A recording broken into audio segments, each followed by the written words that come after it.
국민 10명 중 7명 이상이 안락사 입법화에 찬성하는 것으로 나타났습니다.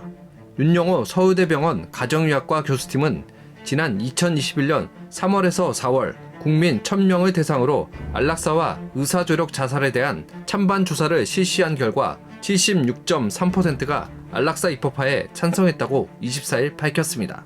인간에게는 스스로 자신의 죽음을 결정할 자유가 있을까요? 아니면 고통뿐일지라도 끝까지 삶을 이어가야 하는 것일까요? 죽을 권리를 둘러싼 찬성과 반대 5가지 쟁점을 살펴보겠습니다. 첫 번째, 고통은 제거돼야 하는 것인가? 회생할 수 없는 환자에게 이루어지는 연명치료는 생존 기간을 늘리는 것이 아니라 고통스럽게 죽음을 연기하는 것에 지나지 않는다는 입장입니다. 극심한 고통 속에서 죽을 권리는 유일한 희망일 수 있다는 것이죠. 반면 반대측은 사람들이 고통을 견뎌낼 방법을 더는 찾으려고 하지 않는 것이 문제라는데요. 국제 안락사 조력자살 전담반의 컨설턴트인 웨슬리 제이 스미스는 고통이 도저히 감당할 수 없는 최악의 경험이라는 관념이 생겨났다며 고통을 이겨내려고 하는 것이 아니라 제거하는 것이 답이라고 생각하는 것은 문제가 있다고 말했습니다. 두 번째 논점, 죽음은 나의 선택이다. 나는 나를 파괴할 권리가 있다. 프랑스의 소설가이자 극작가, 영화 감독이었던 프랑스와주 사강이 남긴 유명한 말입니다. 찬성 측의 주장은 타인에게 피해를 주지 않는 한 자신은 스스로를 파괴할 권리가 있다는 것입니다. 생과 사 역시 나의 자유라는 의미입니다. 반대측은 만약 죽을 권리를 허용하면 자발이 아니라 사회적으로 강요된 죽음이 될 가능성이 있다고 말했습니다. 게다가 죽음에 대한 결정이 정말 100% 자율적일까요? 결정으로의 압박이 존재할 수 있지 않을까요? 사회적, 경제적 약자들에게는 죽을 권리가 죽음을 선택할 권리가 아닌 죽어야만 하는 의무가 될 수 있습니다. 세 번째 논점, 죽을 권리는 재정적 부담을 덜어준다. 회복이 불가능한 환자에게 의료행위를 계속하는 것은 가족뿐만 아니라 의료진과 병원, 나아가 사회 전체에 엄청난 경제적 손실을 가져온다는 입장입니다. 건강보험정책연구원에 따르면 적극적인 항암 치료를 받은 말기 암 환자의 평균 진료비는 1,400만 원으로 같은 기간 완화 의료를 받은 환자의 진료비 530여만 원보다 870여만 원이나 더 많았습니다. 반대측은 이 논쟁은 돈 문제와 아무런 상관이 없다고 말합니다. 이 논쟁 자체가 고령자를 더 빨리 죽음으로 조금씩 밀어내는 방법이라는데요.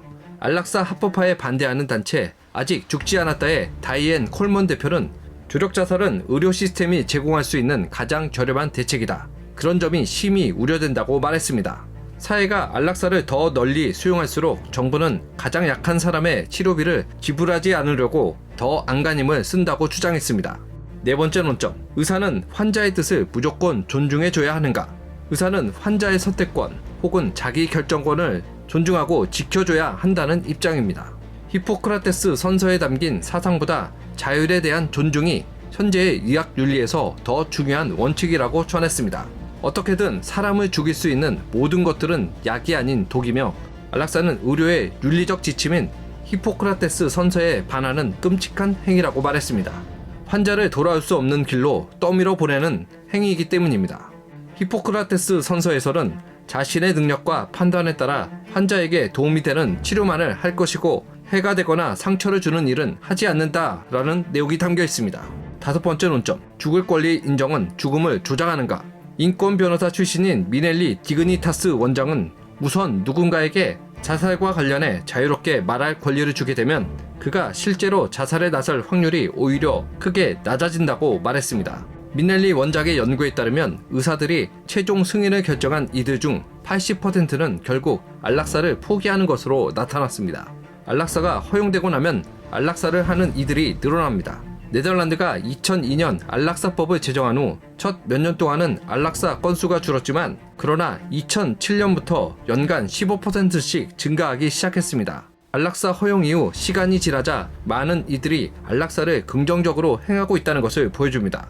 또한 안락사를 빙자한 살인이 벌어질 수 있다고 우려했습니다.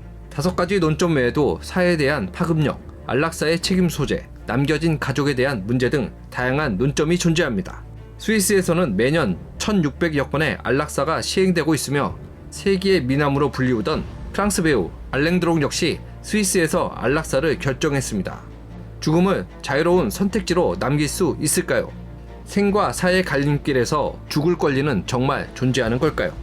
지금까지 에포크 픽이었습니다.